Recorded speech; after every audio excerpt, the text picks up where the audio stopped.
Time for a moment of silence. And apparently, F's in the chat for fail or you're sorry, you're gone. Not sure at this point. I gotta look it up. It's the Trinity MMO show.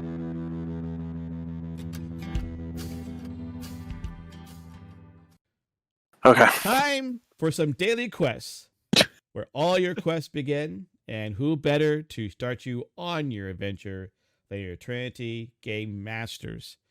First up, we lost some MMOs in 2020. Time for a moment of silence. And apparently, F's in the chat for fail or you're sorry, you're gone.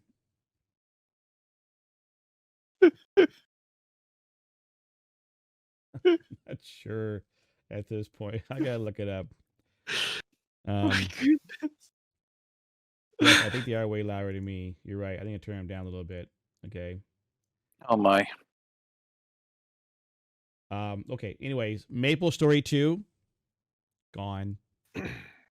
Dragon's Prophet, gone. Crucible, gone. Rend, gone. An Eve spinoff, gone. And Hex, Hex, gone. And maybe, according to this article from Massively OP, by the end of this month, on the deathbed is Life is Feudal. Anyways, that's gone. I'm not really caring about any of those. Okay, so sorry, nothing bad, nothing personal. All right, next up, Ashes of Creation. One of the games I have kickstarted had a pretty good year last year. Okay, and a trio of Alpha 1 tests are coming. They already started with the winter and over the early spring. A brand new website is coming up. Okay, and there's possible word about selling more alpha keys. Even though I already kickstarted it, I don't need to buy anything else. But there you go. Possibly we will have that in the pipeline. Now, the story of the year we had last year, or we had this one point, we shook our head and lamented badly about this company, Chronicles of Lyria, which we thought was dead and still being sued. The lawsuit has not been withdrawn yet. Is apparently alive. It's alive. It's still in work. All right. And they probably will have a release date. So that was interesting. So that's all the daily quests I have for you guys. Pretty short and simple. I'll pass it off to SirJahzeal. What do you got to daily us today? Well, I didn't prepare too well today, but a couple of the bigger ones for this week that are on the top of my mind are, it was just announced, ArenaNet announced that the studio will be ending Mac support on Thursday, February 18th as a result of Apple's move away from OpenGL, which is a graphics technology that first started, well, I actually think it started before this, but the site that I pulled it on says 2018. Now, there are some folks who are saying that that's may not be as big of a deal because there are a lot of cloud gaming services out there, Stadia and etc., that you will still be able to play the game through. I don't have any confirmation of that. I don't know how true that is, but I'm assuming that you would be able to go through one of those third-party kind of services to continue playing if you wanted to. However, they are offering refunds, and they are turning off the ability to purchase things in-game via their Mac version of the game, because they don't want people spending it on there. They are also offering a way to transfer it over to a PC version if you're so inclined. But of course, if you own a bunch of Apple products, you're probably not a big fan of PCs. At least all of my friends are either one or the other, not both. I'm one of the very few that owns products from both. So I don't know. It's really kind of a bummer, being that last week I just talked about a little bit and been talking about for the past 6 months or however long it's been since the announcement was made that they have that expansion coming up this year. They have the world story stuff coming out. And so it's really just a big bummer for those of you who play on Apple products, I should say, or on Mac. I Uh, should wonder how many people on Mac actually play Guild Wars. In my circle, I only know two, but they have older Macs. They're not, I've tried to talk them into getting a PC. It is a lot cheaper, and there's a lot more available to you. There's a lot more support for gaming. That's my personal opinion, as well as millions of others' personal opinions. But in trying to save up for a new Mac, which they're very expensive, especially if you want to game on them. They're not quite there yet, and giving that OpenGL is going into the ocean of forgetfulness for Mac products. That's just going to be the end of it, unless you want to go through, like I said, any of those other gaming services that are popping out all over the place. And I've heard both good and bad things. I would say if I was on a Mac right now and I had to go through a service, like I said, like Stadia or Amazon's one coming out, or any of them really, there already were,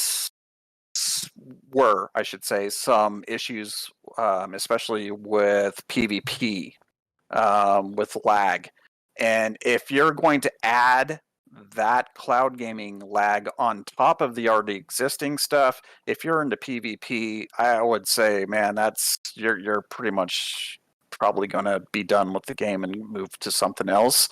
I hate to be pessimistic like that, but that's the news that we're getting, and that's why it showed up on my list here for today, because it's a kind of a deal breaker for anyone that may have been interested in getting back into the game and they're on a Mac. I only know 2 of the 24 or so people that I know that still play Guild Wars 2 that are on Mac, and I haven't talked to them yet about this situation, so it's going to be kind of interesting.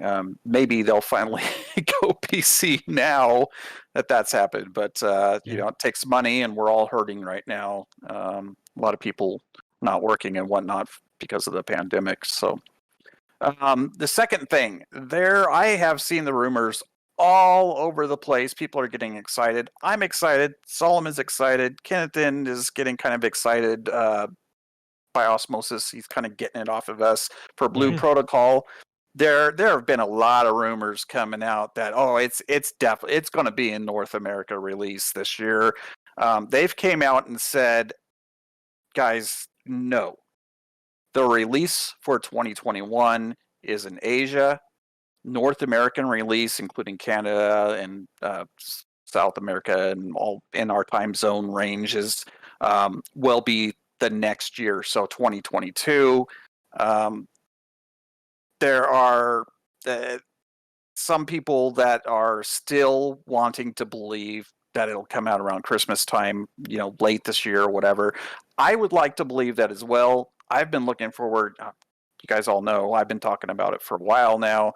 I'm looking very forward to playing it. It looks so awesome. And the little bit that I did play on it through a VPN, probably shouldn't have said that out loud. Don't be looking at me now. The little bit that I did get to play was just fantastic. So I just kind of wanted to put that out there, because there have been a lot of websites that are giving some false information, some false hope to those of us looking forward to it who live in the United States and Canada. I have several friends in Canada that are looking forward to it as well. According to the game studio, that is not true. That's not what's happening. It may have happened before the pandemic began. They're saying that they really wanted to release it, a full release, I should say, not alpha or beta, in Asia last year, and that would have put a North American release this year. Mm. However, things have slowed to a crawl as far as development goes, and they really want to make this game right. They want it to be as good as it can be. And again, like the three of us have been saying about New World, kudos to that studio for doing that, because we want the games that we receive to be playable, and we want it to work right, and we want it to be the best that it can be, as well as the players. So if it takes till next year, then it takes till next year, and I'm okay with that. Yep. But Fair enough. yeah. Yep. Yeah, that's the thing, right? I mean, every year especially the games that I've kickstarted, I keep wondering, is this the year? When you look at all the games that are possibly coming out this year, we chatted about them last week. Some are like Right. 2021 or 22. And you're like, whatever, okay. I mean, I've been waiting for Crowfall and Kennethan Unchained, Yeah. and then Corsidia Titans. Some people on this call, not me, been waiting for that game, that space game, that name, the game Ours we talk didn't say. about, because I even just then, said it. I'm going to say it. it's still a delay. Anyway, Yes. so yeah, so all right. Solomon, what daily quest do you have to daily us today? Not fairly, but excuse me. Earlier this week, we had rumors that Burning Crusade might actually be something that will be added to the classic World of Warcraft classic servers. Nothing's been really confirmed yet, at least not that I've heard of, but there might be a closed beta test for Burning Crusade, I believe in February, and with the release potentially in March. But again, take everything with a grain of salt. Those are just rumors as of right now. There's a new MMORPG being developed that I fairly looking forward to, just because it's very different from anything I've ever seen. And this is Age of Water. It's a seafaring MMORPG, but it's not really anything like Sea of Thieves, in such that it's a game where it's post-apocalyptic rather than a pirate setting, which I think is really cool, because we really don't have a whole lot of post-apocalyptic MMORPGs out there. They and even if it was a post-apocalyptic MMORPG, it's not a seafaring one. So that of in itself makes me super interested, because it's so radically different from anything that we've ever seen. And so yeah, it should be pretty interesting to see where this goes. I think they're doing an alpha test right now, with future tests definitely planned. And so I'm keeping a close eye on that particular MMORPG. There's other ones being developed right now, but as of ones that I've never heard of, and ones that I am looking forward to because of the differentness, I guess you could say, from all the other MMORPGs. Age of Water is definitely on top of that list. There's also Grand Saga, which is a cross-platform MMORPG for the PC and the mobile platform.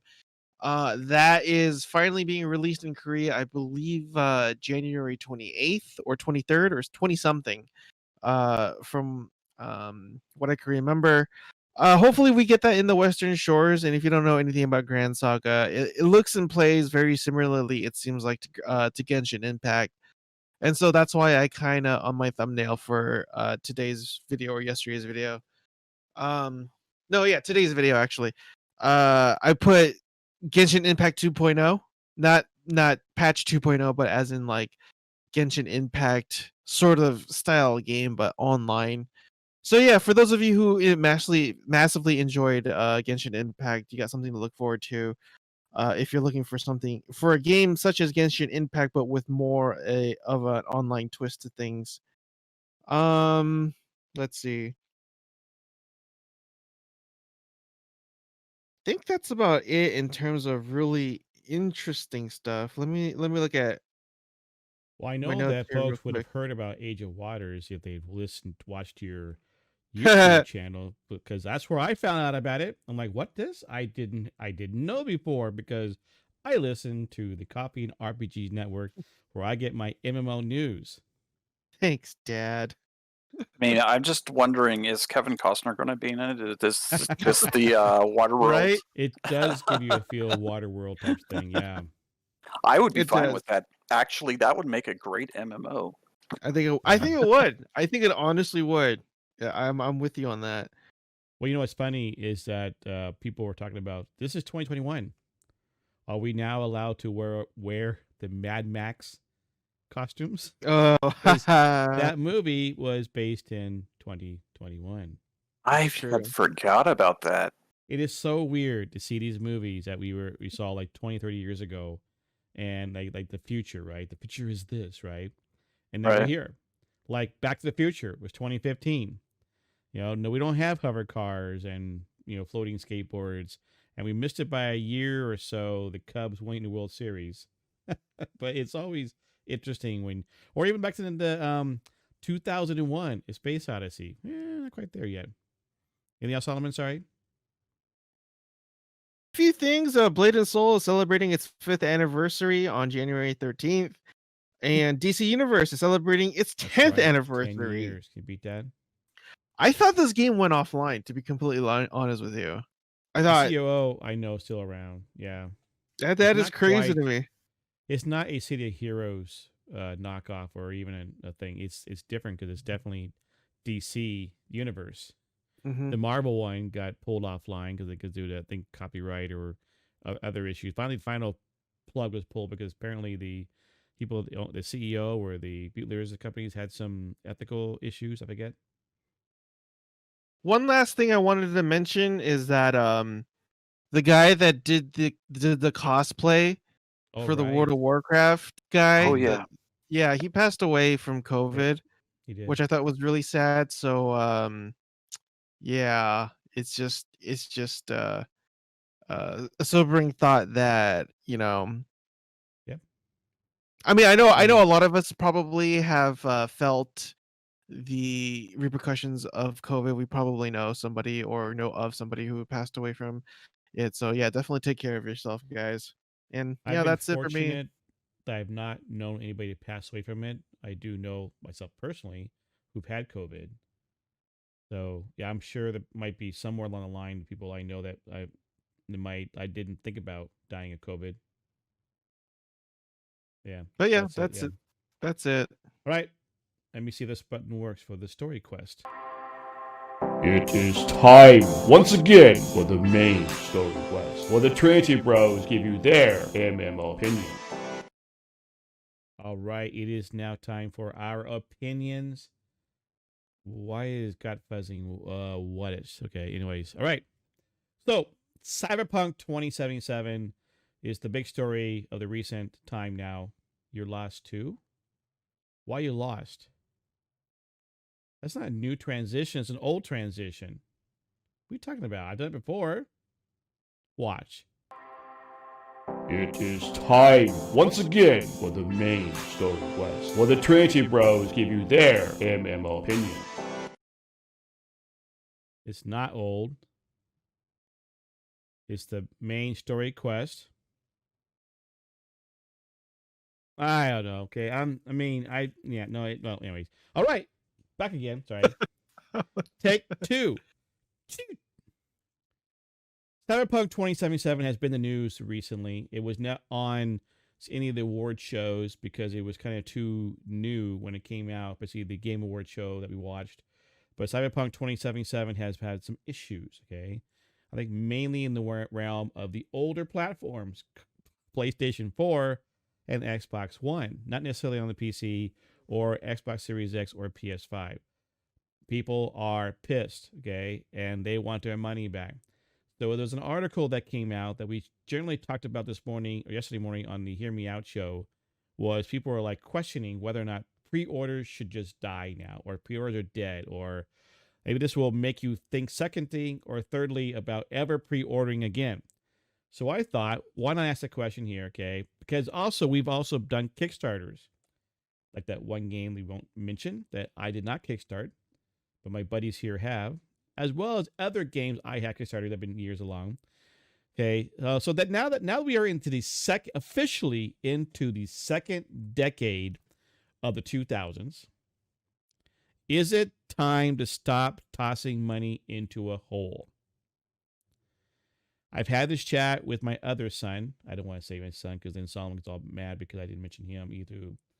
Okay, but my other son, and he is at the point he's like, I am done, but he's not really. Okay, he'll pre-order Final Fantasy 14 sequels. Okay, he goes, I am done, but again, he'll pre-order a game he likes. Okay, but he's like, Bethesda, BioWare, EA, the big companies. He's like, I'm done. They've lost, or even Ubisoft. They've lost their caveat, their cachet. Okay, now CD Projekt Red had a sizable following saying, "Hey, you really do good jobs," and you basically will wait to put out good games. Then they lost part of the reputation because it wasn't that the game had issues. Okay, it was because they kept saying, "It's good, it's good, it's good." Released it. Oh, it's not good enough, and you should have told people. Okay.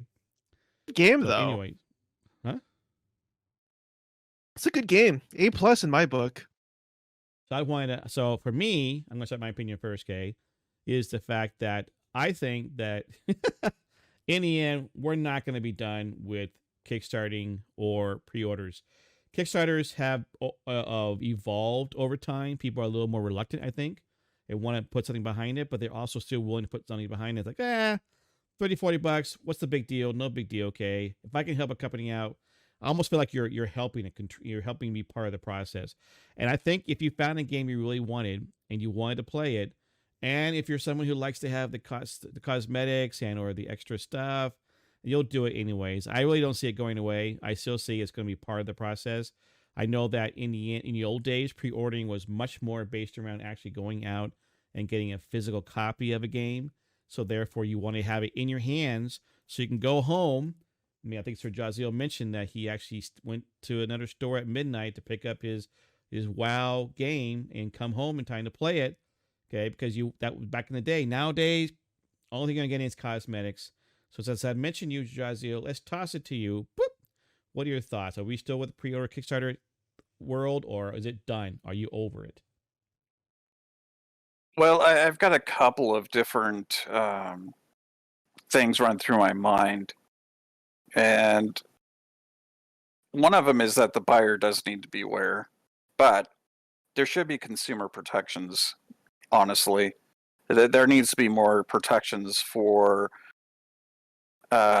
people who are willing to help kickstart or GoFundMe or any other platform these games, and then the games do not either perform or they do not deliver the promises that were given at the time of that investment. To me, it's not legally a business contract, but loosely it is a business contract that you're saying, I see that you're offering this, and in exchange for that, I'm going to give you this. And when that's not delivered to you, then there should be a full refund there. Now, I don't think that there should be any damages or anything, unless their code blows your computer up or your console, which I don't know how they do that, but I'm sure it's possible. In the case of Cyberpunk, I will say I wouldn't give it an A+, but I played through it on the PC, and it had issues, and it definitely was not as deep as I thought it was going to be. And there are definitely features in there that were not in there that I was expecting, because they had promised those features to be in there. And there was wording that was used that I just expected a different product than what I received. There have been, again, as you're alluding to a couple times already tonight, there's more than just that one that I've invested in that I'm still waiting. We don't have a product. Sure, I can go in and play the beta, and it's a mess. And I've had one or two that I have got refunds from because the company they went under. They ran out of money. It wasn't ready to be released yet, and they just went, well, I guess we're done. So I don't think overall that it's it's done. I think that people are going to do that buyer beware. They're going to take that more seriously now. Hopefully, all of you start taking that more seriously, and we start thinking about things like that. Is this a studio that has put out a product, a game that you have, or software that you've enjoyed in the past, and you trust that they're going to deliver what they're promising? Or is this some new studio put together, maybe with a couple of devs and CEOs and COOs and everybody else, that's kind of came together from a previous studio that you had faith in, such as we've been talking a little bit about all these ex-Blizzard employees, Activision employees that have came together and made their own little studios, and they're working on projects. People that we trusted in the past that delivered something. I would still say buyer beware, man, and just I sound like I sound like I'm being so pessimistic tonight, but the thing is, you have to be mindful that you probably are not going to get the product that you have in your mind. And I am getting to the point. This is just on a personal level. I'm not saying that everyone else should feel this way, but I am starting to get to the point where I'm like, we'll take what they're saying and we'll dial it down by 50%, and I'll expect that. And if I get that, then I'll be happy. And hopefully they can tack on the other stuff with an expansion or with patches or whatever later on. Especially if you're talking MMOs that are just a perpetual forever. Well, not forever, as we just talked about all the RIPs earlier, the F's in chat. But, a good decade, hopefully, that they last, that they'll provide that for you. Yeah. But like I said, I do wish that there were more consumer protections for situations where, wow, they did not deliver what I paid for at all. And I will say, while Solomon and I had pretty good experiences with Cyberpunk, which isn't an MMO, they are supposed to put an online co-op or MMO version of it at some point, but we'll see. I do know several people that played it on consoles, and it was awful. Almost unplayable. They definitely deserve a refund. That's just not that's not right. It's not right at all. Thing. I like your idea. You thought first off, Kickstarters, we all know buying into it that you put money in, you're probably going to lose it. That's why anyone who's suing for Chronicles of Illyria, I think, is stupid, because you knew going in, you signed Kickstarter. It talks about that. Okay, it literally is saying you will lose your money, and people who Kickstarter know that. True. The Cyberpunk one is different because they literally put money down for a game that they're being told would work, and it doesn't work. And then there was a fight about we're not giving refunds. It's like, what? It's like, you should. They finally started doing that. Of course, one guy got kind of mad. He was tweeting out the fact that he got his refund. Microsoft gave him his refund, and then the Xbox store, whatever they have, right, then deleted it from his computer or his console, and he got mad. What? I want to play it. Like, you got the freaking refund, and you still wanted the game. Yeah, that's a lying piece of whatever. If you're going to get whatever you traded for that, it would be the same if you went to the store and you bought a T-shirt, and the T-shirt says XXL on it, but it's actually a large, just a regular large. You take it back to the store and you say, I want my money back. They're not going to let you keep the shirt, too. You've got to trade back whatever you traded for that. That's and in this case, you trade money for that product. So that's all right, Solomon. Interesting. What are your thoughts on all of this? To kind of digress a little bit, your story about that guy earlier who wanted the refund and wanted to keep the game.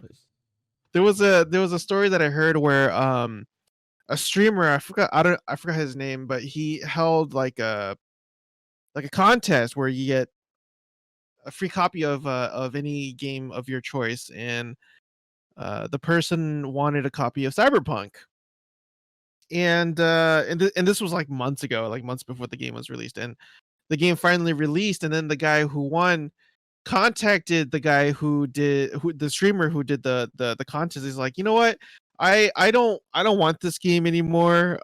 It's a really bad game, so if you could refund me, or at least give me a like $50 gift card or something like that, like, I think we could settle the issue that way. And he's just like, That was wait, lame. Yeah. I give you a free copy of a game, and you feel like you're owed a $50 game card because the game sucked. How is that my fault? Yeah. And the guy's like, well, if you don't give me that $50 game card, then I'm gonna leak our DMs and basically try to cancel you. Oh, But goodness. the streamer leaked the DMs anyways. Like, he's the first, he did it first, and That's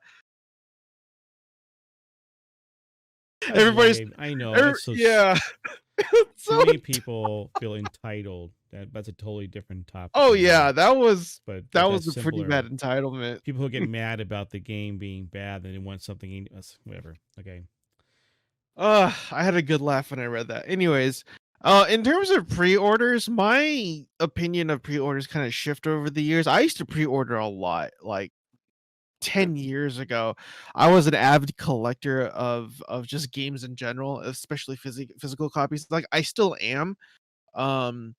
But I would generally pre-order something if I knew there was a limited amount of something that I wanted.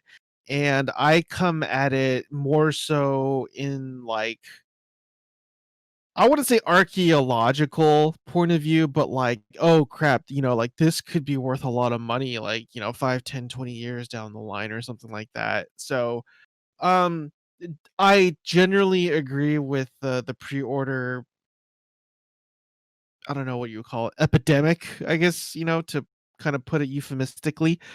I think typically it's a bad idea, but again, if they're going to package something that is in a limited amount, like that Fallout helmet that you got with 76, I think I would have done it just because I knew at the end of the day something like that could be worth um not thousands. Well, maybe it could, but like, 10 years from now it could be like, oh, it could be one of those things where it would show up on the history channels. Oh, what do they call those? Where they go around and they go to, like, those those Tombs two of the guys. Pharaohs? No, well, Oh, you talking Like about the people who go American to those, Pickers. yeah, yeah. American Pickers. There you go. Yeah. Yeah, like my imagination kind of likes to run wild, and it's just like, hey, what if like they find my collector's edition 100 years from now in some random garage, and stuff like that. So that's why I do it, just for the for the novelty of things. Yeah, no, I get But that. yeah, that's about it, really. I mean, pre-ordering for the game itself, I rarely do. I didn't. No, that's a lie. I did pre-order it, but Cyberpunk 2077. But that was like, I purchased it before it came out because I wanted to pre-download it. I didn't want to wait for potential long queue times of just like sitting there waiting Yeah. for the game to download. So that's why I bought it before it came out. Other than that, the last game that I pre-ordered, I can't even remember. It's been that long. So yeah. Well, I know I pre-ordered Shadowlands because I had to do the launch day, even though I did it like the day before the launch day. I was not. To me, the perks weren't worth it. Except I just want to be one of the first ones in. And then I know that prior. I mean, obviously Fallout 76 I did for sure. I also pre-ordered Mass Effect Andromeda, and I think I might have pre-ordered Anthem, which is why my son just shakes his head. But I don't regret pre-ordering the Fallout 76. I got the power armor helmet. That's what I did it for. Otherwise I wouldn't have been able to get it. So yeah. Yeah, the helmet's cool. I said I think I'm not going to stop pre-ordering it. It depends on the game. I mean, Lily, some companies still have earned my respect and my trust in them. Others, I'm hesitant. Like if they do ever, I mean, they've teased the idea of a new Mass Effect, not the Mass Effect remaster they're working on, or teasing that one too. But literally new Mass Effect, and I'm thinking, I got burned with Andromeda. I might still pre-order that one anyways, just because I would think they were going to make a change. And again, Anthem didn't quite work out the way I thought it would be.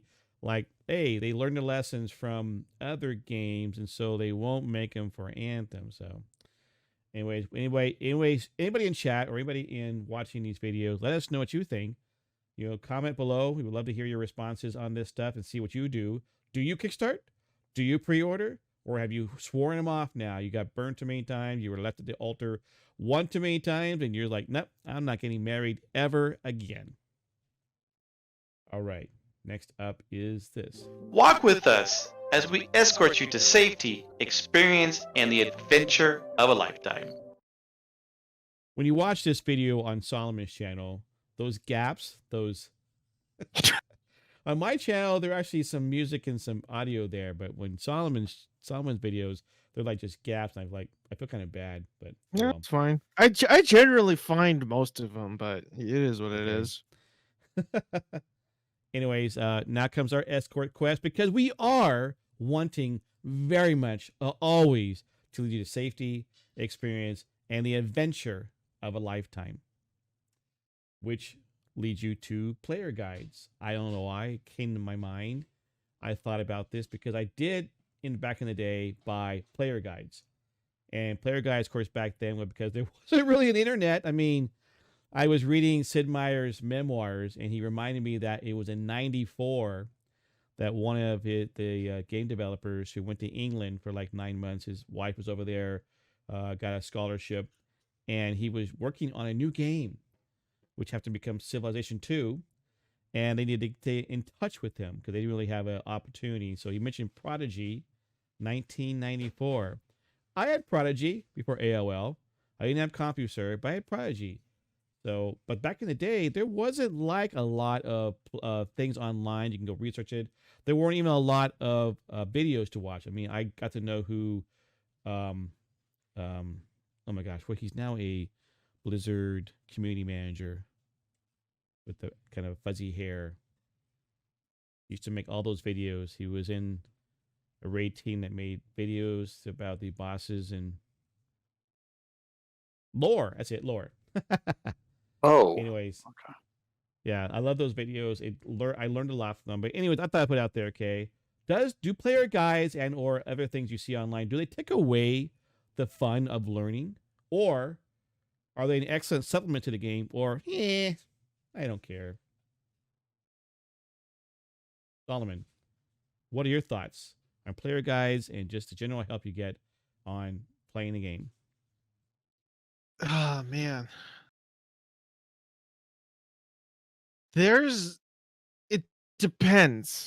I know I say that for everything, but it really but Well, hear it's me out on true. this. I agree. So there are actual like guides, like book for hang on, do I have any? Give me a sec. Hang on. Well, I have Brady guides here for like Railroad Tycoon 3. I even have Dark Age of Camelot. And I think also I might even have a WoW guide back, But these are cool. This is not the manual from the game itself, okay? This literally was made by a company that made this for Railroad Tycoon 3. We can't see you, Dad, remember? You're not seeing, but they're seeing on screen. I know. So I think one of my favorite guides that in a physical form would be the Fallout 3 Game of the Year edition guide. Nice. Okay. And it's just massive. And they actually numbered them. This is number 41,615. And these were actually limited, right? Which I thought was really cool. So it comes with like different strategies and different tips and stuff like that, and it was very comprehensive. I've actually found out stuff about the game that I didn't even know existed because of this guide, so I thought this was really cool.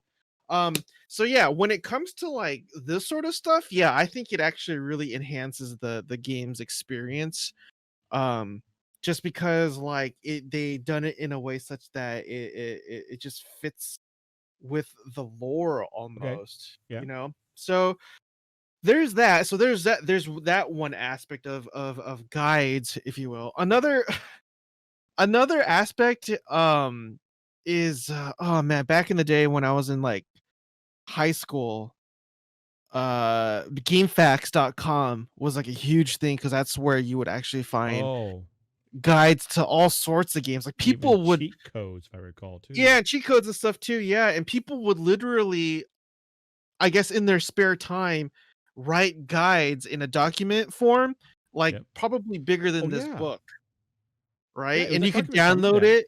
Yeah, I Yeah, remember you that. could, and you could like download it and print it. And if you were to print it, it would like just eat up all your paper, you know? And the reason why I mentioned that is because there are some games out there that I really wanted to play, but I didn't, but I did. And let me explain. So I hate horror games. I do terribly when it comes to horror Yeah, I don't games. like them either.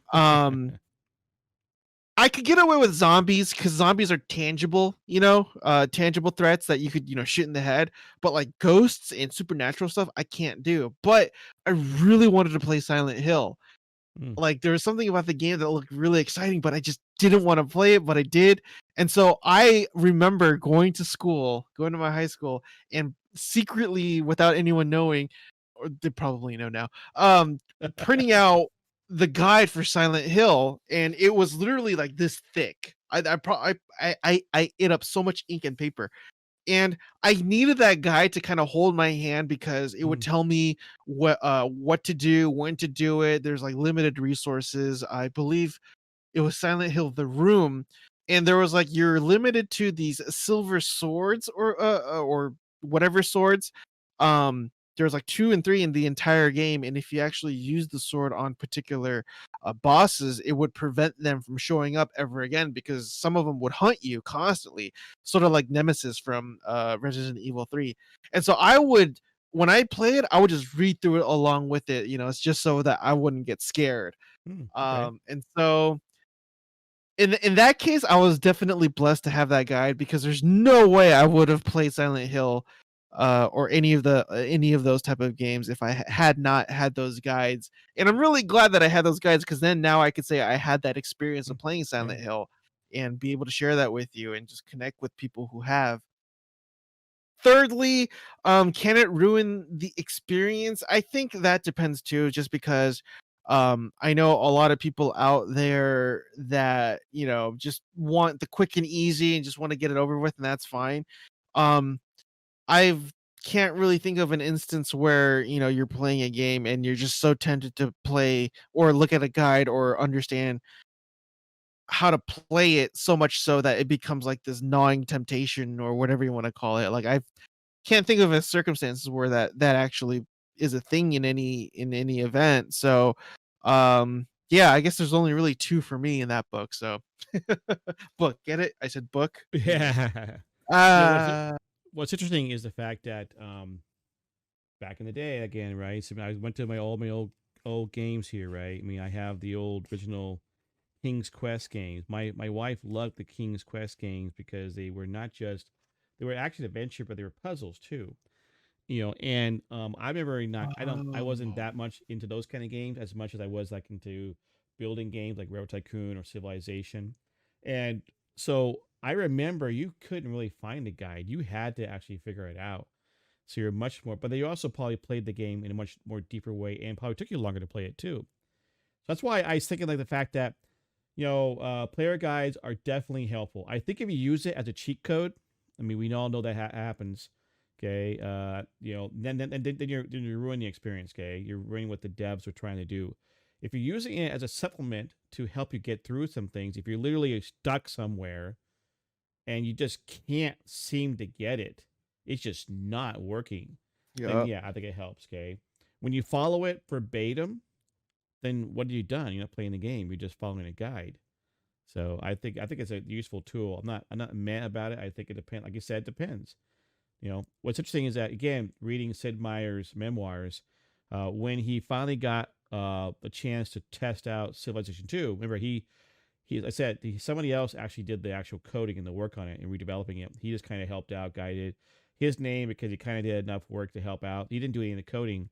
Started playing it, and he goes, "Oh, look at this!" He noticed on top of his screen, because now we're in Windows 3.1, was the game menu, and one of the game menu things said cheat, and he was like, okay.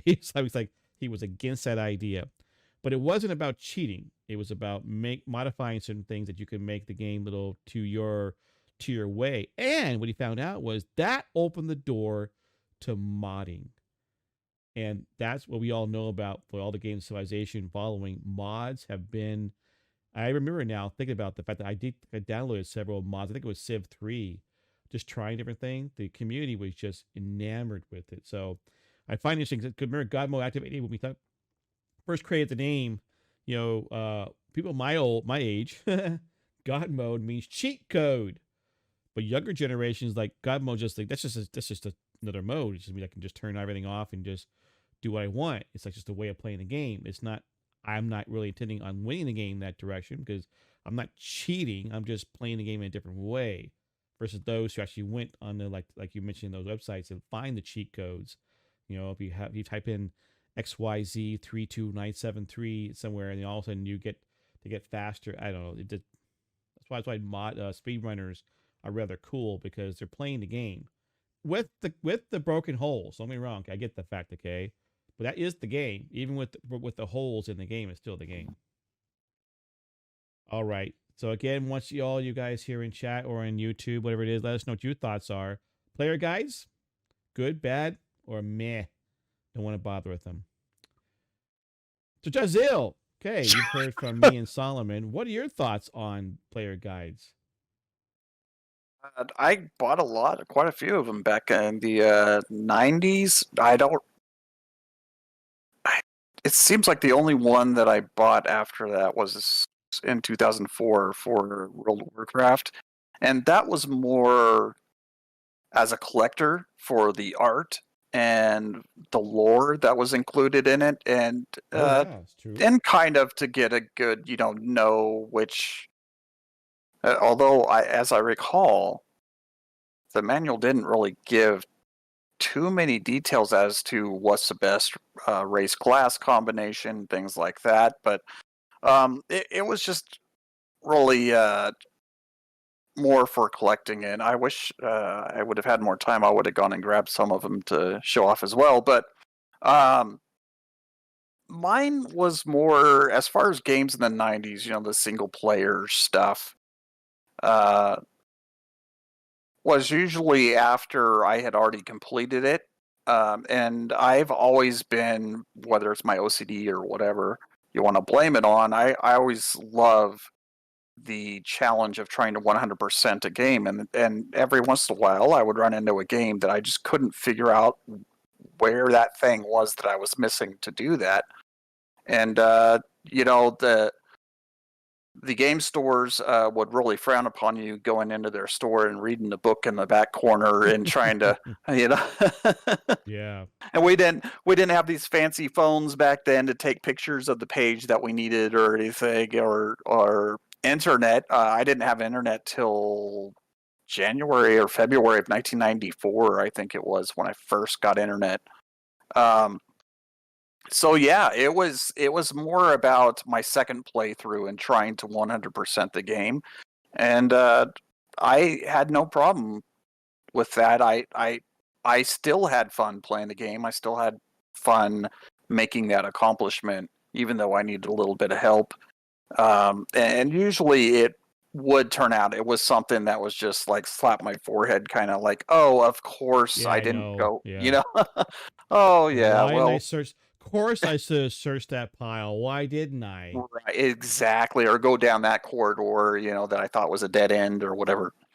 And as far as modern day, I don't mind it at all. There's people that find enjoyment out of having whatever help that they can get to do their best. And although most of that's done online now, it's a lot easier just to look up a website, a fan site, or what have you to get that information from, or just Google it and find your information that way, as opposed to how we old guys used to do it and going to buy a book. But I still buy the books, of course. Like Again, if I would have known about it, I could have grabbed those too. I have all the Chronicles books, but that's lore for World of Warcraft. And art, of course, the art books. I love art books, in case people haven't picked up on that yet. But you know what? The thing is, I think they should be available. The website should be available. Cheat codes should be available. If that's how you enjoy playing the game, I know people that play games like Civilization or the city builder simulation games where maybe they don't like the idea of only being able to build a little bit at a time. They want to put the cheat code in to have unlimited money, for instance. So that, like City Skylines, for instance, they want to go in there and mod it to be able to build everything right from the start instead of having to work your way up to it. You know what? If that's how you have fun, I'm not going to knock it. That's fine. I like to try things out on my own and try to figure things out and to play the game as it was intended to be played. But if I get stuck, I mean, there's no harm in going to a Wowhead or whatever website that you need to go to look that up and figure out what you're doing wrong. And like I said, have that facepalm moment where you're like, oh, duh. Yeah, because we also know nowadays there are people who cheat to beyond just the cheat codes, but they have these different bots or whatnot, and you're playing a game going, how does that person shoot me through the wall? Or how they know where I was at? Well, because they have a cheat bot. So cheaters will always be cheaters, so I think the player guides and or the kind of stuff helps those who are actually legitimately want to play the game and know it well. Well, when the cheats disrupt the game as a whole, yeah, which that becomes an issue in MMOs, that's affects us really awfully, especially in Elder Scrolls Online and World of Warcraft and Guild Wars 2, and I'm not sure about Final Fantasy, but I'm assuming it probably goes on. Where when your cheating crosses over and starts affecting other people's gameplay and destroying it in some way, then that's not cool. I don't appreciate that. Yeah. That's about it for today's show. But hey, world events are coming up. That's true. We do have New World coming out in May. We are still working on whatever other kind of games are coming out I'm not aware of. We'll see about that. But yeah, come join us when we do a launch party for New World in May. Assuming we don't delay again, we'll be doing that. Okay, so yeah, there you go. I'm not aware of any other events happening. I know that Final Fantasy 14 is going to have their event, their streaming whatever is event, talk about stuff for I think the next expansion, obviously, because they're getting done with their current content. And all the fans of Final Fantasy 14 are clamoring for more because they love the game and they're waiting for the next step. So there you go. All right, our quests are done. The dungeons are cleared, and the loot has been distributed. And the crafting orders are completed. So it's time to go AFK. Woohoo! Time to, well, I didn't say log off. I said go AFK. So, Solomon, where can we find you at? YouTube channel, Coffee and RPGs, as always, as you mentioned earlier multiple times, which I do appreciate. I did create a second YouTube channel where I just take certain scenes from video games and just kind of make a quasi ASMR channel. You can find a link to that from Coffee and RPGs as well. But yeah, that's it really. Right. I want to make other. I want to try to use. I'm not gonna. Whoa. Make some TikTok videos. I'm going to try and make other accounts start using other alternative platforms such as maybe BitChute and stuff like that. The reason might be obvious, maybe not, but yeah, I'm looking to expand a little bit, get my brand out there a little bit better. So, but yeah, for now it's on YouTube on Coffee and RPGs. Yoshi is the most awesome moderator I've ever seen. The dude is just knocks it out. Okay. All right. So SirJahzeal, where can I find you at? For right now, just on here on this show and Discord and World of Warcraft. Yeah, I don't. I'm trying to figure out a way to get back to streaming again. But right now we're having some issues. So, yeah. Is someone mad, Dad? That wasn't. Yeah, that. I don't know what's going on there. Like I said, really angry that I'm not streaming right now. All right, thank you.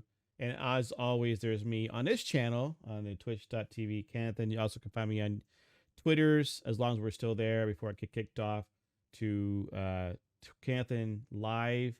I've also been known to make some YouTube videos as well as some TikTok videos, so you can follow me there too. You'll find that in my social stuff, and yeah, where we are. But anyways, thank you everyone for being here. Thank you for being here, and once again, Yoshi just knocking it out of the park with all of these wonderful things he does, and he's been awesome. And yeah, and by the way, I know that we joke around about Solomon always fishing in BDO, but I did do some fishing in New World the other day. And I'm like, it's not quite AFKing type of thing. You still gotta watch that bob go up and down, and then you gotta do some work. Okay, I don't know how that's relaxing. How boring. But anyway, so you are. All right, we will see you next week again for another episode of the Trinity MMO Show. Saturdays here, 6 p.m. Pacific Time, 9 p.m. Eastern. Love to have you there. Always welcome your comments and feedback, and always welcome for you guys to give us any more topics or ideas that we might be missing, or anything that you're thinking about that you want to hear about MMORPGs and just our opinion. So there you go. God bless you guys, and we'll see you next week.